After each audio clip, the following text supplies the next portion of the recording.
We've designed a unit lesson for 5th graders, and we took a slightly different approach.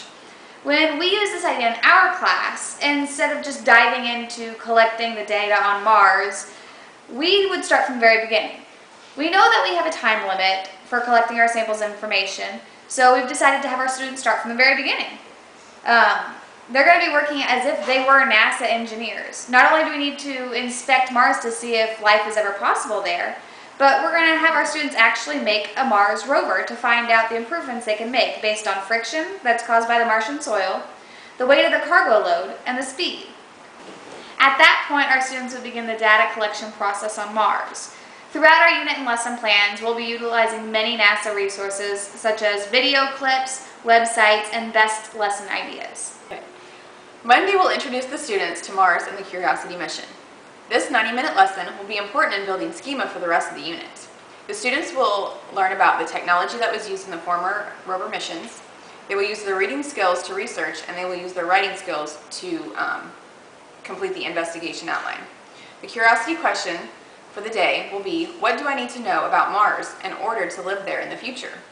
To answer this, students will watch NASA's Why Travel to Mars video.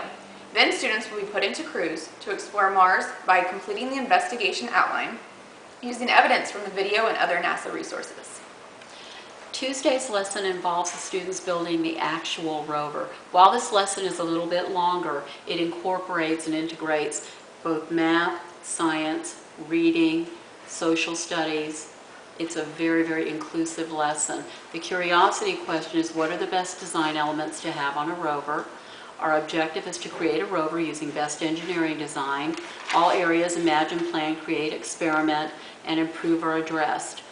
The students will be building their actual rover using the plan, diagramming within their interactive science notebooks, and this will then be used for assessment purposes. Several NASA resources will be utilized, such as websites. Best practices for kids activity guide, grades 3 to 5, was also used as a reference source in this part of the lesson.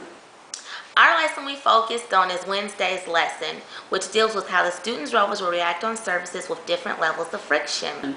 Students will collect, graph, and analyze data, describe how friction affects the speed of the rover, and relay their findings based on evidence from their data.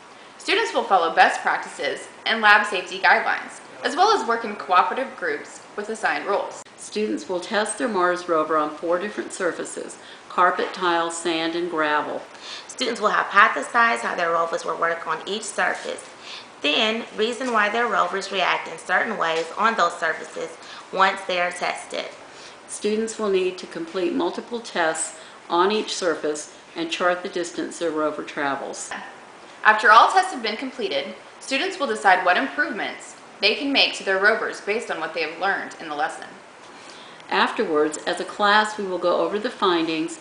Then students will record their findings and thoughts about their experiences in their interactive science journals.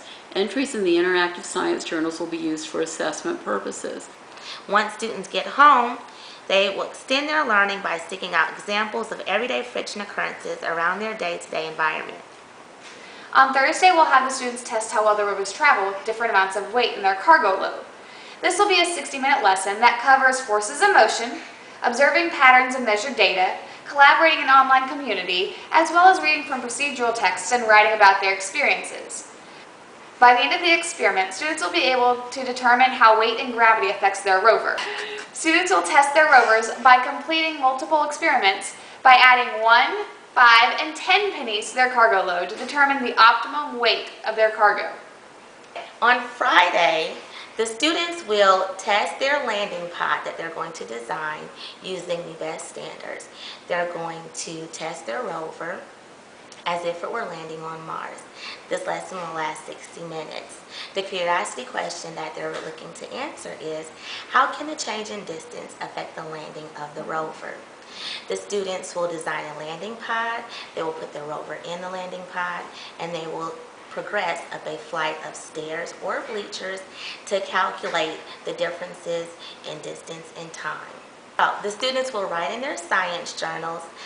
They will use engineering standards to design plans for their landing pod, and they will watch a NASA video on measurement and graphing on YouTube.